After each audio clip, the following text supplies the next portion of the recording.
La Coupe du Monde au Qatar a réservé de multiples surprises depuis le début de la compétition, mais la victoire du Maroc en huitième de finale le 6 décembre dernier face à l'Espagne est assurément la plus belle. C'est tout un pays qui a crié de joie après cet authentique exploit des Lions de l'Atlas, emmenés par la star du Paris Saint-Germain, Achraf Hakimi.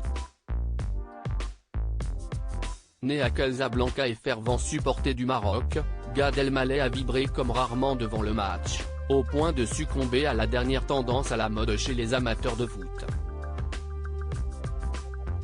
Interrogé par un journaliste du Parisien, il lui a demandé s'il s'attendait à un tel parcours de la part de son équipe de cœur.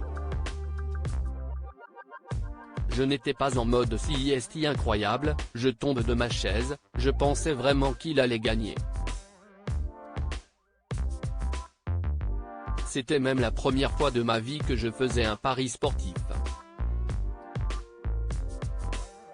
J'avais misé sur la victoire du Maroc, direct, raconte-t-il. Les paris sportifs ont pris une importance grandissante dans le rapport des fans avec le sport et cette Coupe du Monde ne fait pas exception à la règle.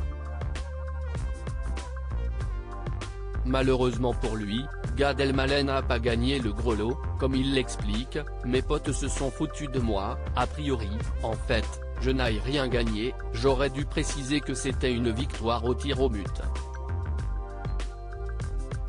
Faut que j'aille vérifier quand même, explique-t-il en rigolant.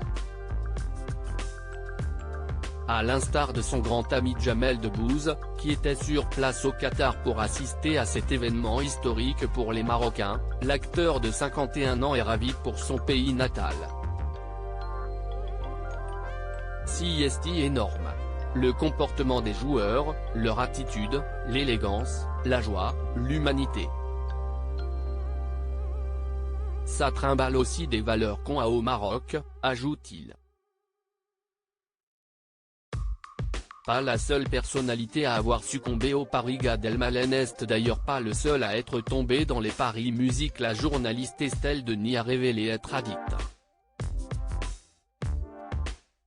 Je mets des 10 balles, mais c'est embêtante aussi.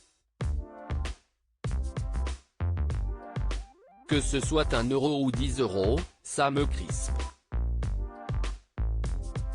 Il y a trop de surprises depuis le début de cette Coupe du Monde, avait-elle révélé sur le plateau de Quotidien, avant d'avoir être en perte.